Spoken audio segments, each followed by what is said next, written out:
বনের ভিতরে একটি গাছে বাস করত টুনি আর তার দুই ছানা। টুনি প্রতি বছর তার জমিতে অনেক ফল চাষ করলেও এবছর কিছুই চাষ করেনি, কারণ টুনির আগের ফল বিক্রি করে যে টাকা ছিল সেই টাকা দিয়ে এখন সংসার চালায়। তাই এবছর টুনি কিছুই চাষ করেনি জমিতে। আর এ বনে আরেকটি গাছে বাস করত এক পায়রা। এছাড়া এ বনে আরেকটি গাছে বাস করত একটি দুষ্টু কাক। আর এ বনে আরো একটি গাছে বাস করত এ বনে সবচেয়ে শক্তিশালী ঈগল মহারাজ।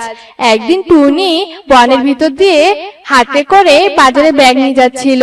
টুনি হাঁটতে হাঁটতে হঠাৎ রাস্তার মাঝখানে দেখে একটি পাথর পড়ে আছে। টুনি সে পাথরটি হাতে নেয় আর জঙ্গলে ফেলে দেয়। আর সে জঙ্গলে একটা তান্ত্রিক ধ্যান করছিল। পাথরটি গিয়ে তার কপালে লাগে আর সাথে সাথে কপাল থেকে অনেক রক্ত বের হতে থাকে। আর এইদিকে টুনি হাঁটতে হাঁটতে বাসায় চলে যায়। এইদিকে টুনি ঢিল দেওয়া পাথরে তান্ত্রিকের কপাল ফাটায়। তান্ত্রিক খুব রেগে যায়। হায় হায়, কে আমার কপালে পাথর ছুঁড়ে মেরেছে? আমার কপাল ফেটে রক্ত বার হচ্ছে। কার এত বড় সাহস? তারপর তান্ত্রিক তার জাদুর মাধ্যমে আয়নায় দেখে একটু আগে কে পাথর ছুটছিল। এ কি, এই ছোট্ট একটা পাখির এত বড় সাহস আমার কপালে পাথর ছুঁড়ে মারে? আমি ছাড়বো না। হে আয়না, এই পাখির সম্পর্কে আমাকে জানাও।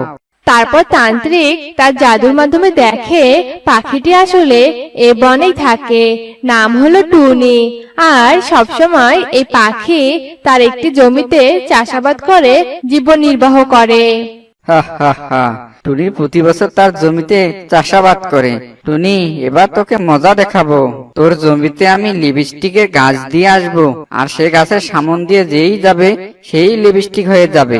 আর তারপর সব দোষ পড়বে টুনির, কারণ সবাই টুনির জমি লিপস্টিকের গাছ দেখতে আসবে আর উধাও হয়ে যাবে।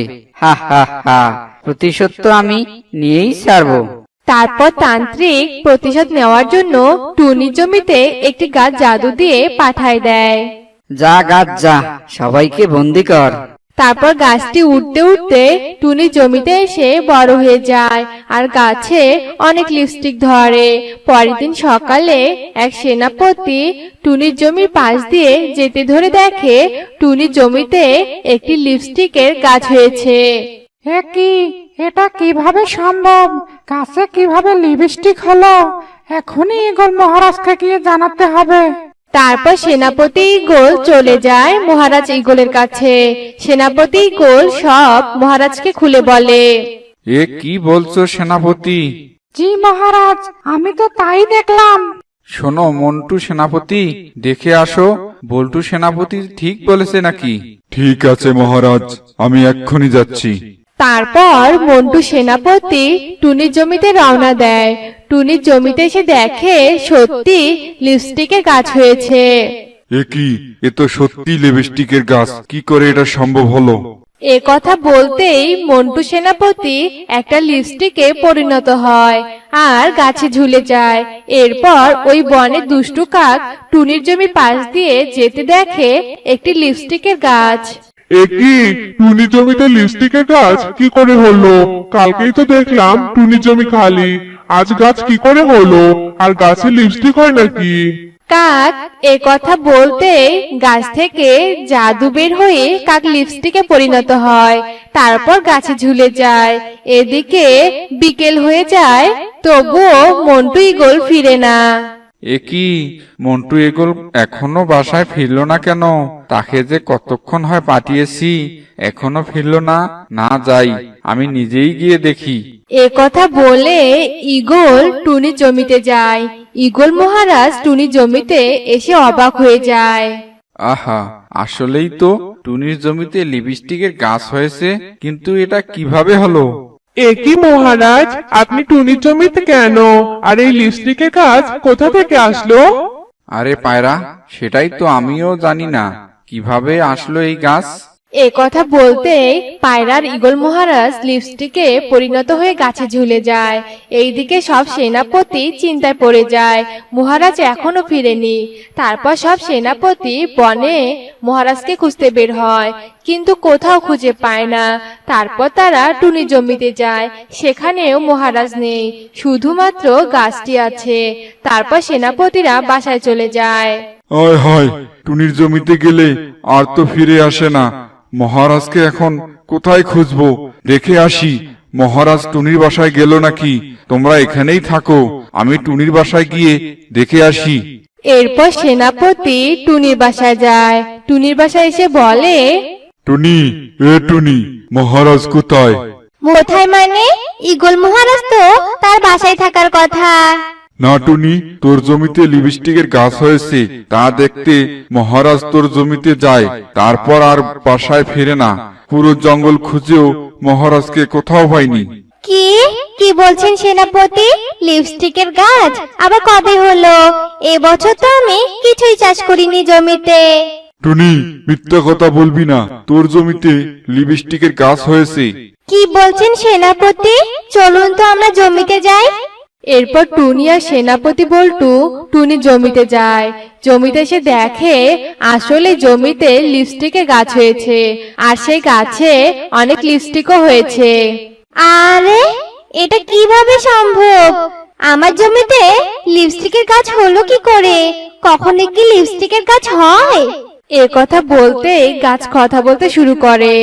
হা হা হা, টুনি, তোর অপেক্ষাই করছিলাম, অবশেষে তুই চলে এসেছিস। হা হা হা। আপনি কথা বলছেন কিভাবে?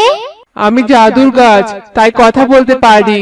তুই কাল সকালে বন দিয়ে যাওয়ার সময় একটি পাথর ছুঁড়ে মারছিলি, তখন সে জঙ্গলের ভিতরে তান্ত্রিক বাবা ধ্যান করতেছিল, আর তোর পাথরের আঘাতে তার কপাল ফেটে রক্ত বের হয়।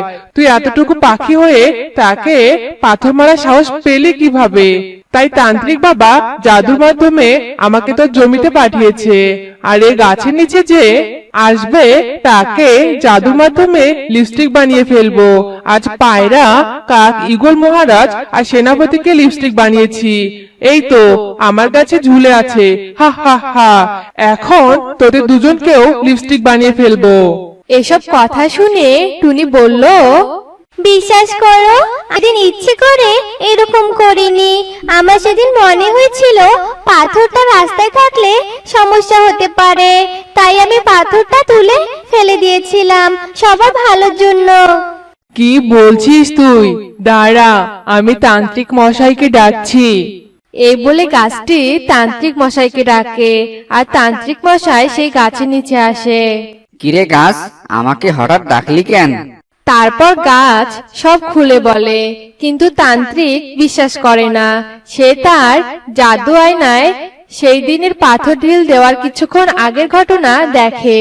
টুনি পাখি রাস্তায় পাথর পড়ে থাকা দেখে অন্যের ক্ষতি হবে জন্য পাথরটি তুলে ফেলাই দেয়, আর সেই পাথর তান্ত্রিকের কপালে লাগে। এ কি টুনি, আমি তোমার সাথে অন্যায় করেছি। আসলে আমায় অনেক রাগ হয়েছিল, তো তাই প্রতিশোধ নেওয়ার জন্য লিপস্টিকের গাছ তোমার জমিতে দেই। আমাকে ক্ষমা করে দাও। হে গাছ, তোমার এখনই মুক্তি। সবাইকে তাদের আগের রূপে ফেরত দাও।